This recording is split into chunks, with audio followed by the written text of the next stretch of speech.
Bonjour à tous, bienvenue sur la pluie catalane et sur ma chaîne YouTube. Alors, la grande nouvelle de la nuit, vous la connaissez, ça y est, la Transat Café L'Or touche à sa fin. On va se mettre au chaud tout de suite et voir voir en fait ces images incroyables de l'arrivée de l'Azartigue dans la nuit martiniquaise. On va voir ça et puis d'ici ce soir on aura aussi le gagnant dans la classe Ocean 50. Enfin, on va faire un tour comme d'habitude autour des autres bateaux et je vous mettrai aussi, j'ai fait au Sable d'Olonne une interview de Franck Hamas justement pendant le Vendée Globe où je lui demande lorsqu'on a gagné tout comme il l'a fait, qu'est-ce qui le motive encore pour faire le Vendée Globe? Et là encore plus aujourd'hui la question se pose. Donc je me suis dit tiens, quelque part dans la journée je vais aussi vous mettre cette interview que j'ai faite de Franck Hamas au Sable d'Olonne. Mais attends, et sans plus attendre, allons voir les images.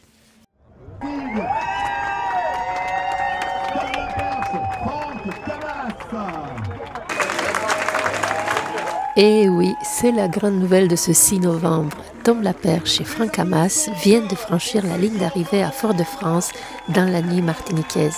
Il était 22h13 heure locale, 3h13 heure à Paris. Après 10 jours seulement, 13 heures et 3 minutes de course, le duo de l'Azartigue s'impose invaincu, magistral. Une saison parfaite, une course maîtrisée du début à la fin. Dès la première nuit, le duel avec Banque Populaire, vous l'avez vu dès le début de mes vidéos, il y a la semaine dernière, vous le voyez, j'en avais une par jour. Dès la première nuit, le duel avec Banque Populaire s'est envolé. Et depuis, personne n'a pu les rattraper. L'émotion à l'arrivée, vous la voyez sur ces images, est immense. Leur visage fatigué, mais il y a aussi les fumigènes, la lumière des photographes. La tension qui retombe d'un coup. Je n'étais pas là à Martinique, mais j'imagine, je vois ça, je le sens, je sais à quoi ressemble ce sentiment, cette sensation sur les pontons. Et oh, croyez-moi, j'aurais adoré être là. Quand on est devant, on a envie que ça finisse. A souri Franck dans une des interviews qu'il a données hier soir. Je regardais ces images, regardez-les vous aussi, on sent la complicité entre eux. Le regard de Tom, plein de reconnaissance, celui de Franck, d'admiration, deux générations, un même langage, celui de la mer. Quelqu'un a dit qu'il y avait du Hamas dans la perche, le calme, la rigueur, la précision, et pourtant, ils n'avaient jamais navigué ensemble. 10 ans après une rencontre manquée, ils gagnent aujourd'hui, ensemble, cette Transat Café L'Or 2025. Cette victoire, c'est aussi évidemment celle d'un bateau, d'une équipe et d'une complicité forgée, sans doute, dans l'exigence. Après le Fastnet, après les 24 heures ultimes, l'Azartigue s'offre la plus belle victoire depuis sa mise à l'eau. Et maintenant, ayons un regard vers leur large aussi, voir ce qui se passe avec les autres. Je reviendrai, je vous l'ai dit, je mettrai en ligne, je vais la retrouver, je vais la chercher, cette interview que j'ai faite de Franck Hamas au Sable d'Olonne, dans laquelle je lui dis, mais lorsque vous avez ce parcours-là, lorsque vous avez gagné tout ce qu'on pouvait gagner, pourquoi voulez-vous faire le Vendée Globe? Parce que c'est un peu le prochain objectif de Franck Hamas. On en reparle, ce n'est pas le sujet d'aujourd'hui. Aujourd'hui, on se focalise sur la Transat Café L'Or et on va voir un peu ce qui se passe au large avec ceux qui sont encore sur l'eau. Alors, les arrivées s'enchaînent. Il y a Sodebo qui est déjà arrivé, vous avez vu cette nuit également, les uns après les autres. Les bateaux, là, pointent à l'horizon en ce moment même. Donc, Sodebo, je vous disais, a coupé la ligne d'arrivée ce matin à 7h40, suivi par Actual Ultime, qui était encore, quand je regardais ces images, tôt ce matin à 300 000. Donc, pas le temps, je finis de monter ma vidéo, de la mettre en ligne, il va être arrivé aussi. Ah, c'est un Ocean 50 que la bataille fait rage. En revanche, Pierre Quiroga et Gaston Morvan mènent la danse à bord de We Wise.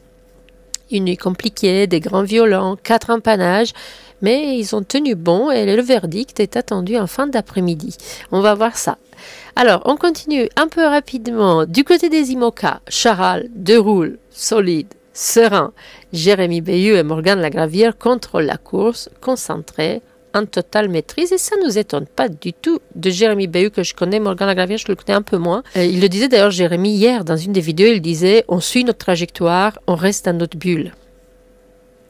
À moins de 500 000 de but, la victoire leur tend le bras, mais rien n'est joué en mer tant que ce n'est pas fait, vous le savez bien. Alors on passe aux classes 40, enfin, où la lutte continue dans des conditions assez compliquées pour eux. Ils se trouvent quelque part entre les Açores et les Canaries.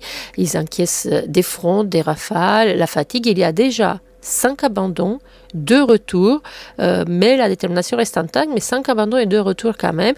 En tête des classes 40, c'est toujours SNSM fait un don. malgré les tempêtes, il est en tête. Mais ce qu'on peut dire ce matin, pour ne pas faire trop long, c'est que sur toute la route du café, ça sent la terre, ça sent la faim ce matin. Les visages se tendent vers la Martinique.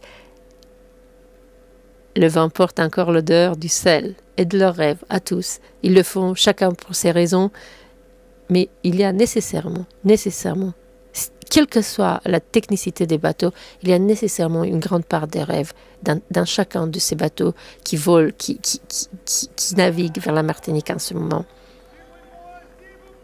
Les uns après les autres, les bateaux, dans ces prochaines journées, tout au long du week-end, ils vont arriver en Martinique, et avec eux, les histoires, les sourires et la fierté d'avoir traversé l'Atlantique.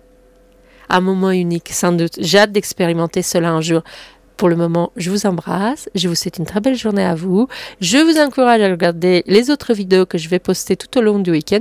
Même si vous l'avez vu au début de cette vidéo, moi aussi, je suis un petit peu charrette parce que je devrais partir naviguer, traverser l'Atlantique aussi. Mais ça, c'est une autre histoire. Et c'est peut-être une autre histoire. À bientôt. Bye bye.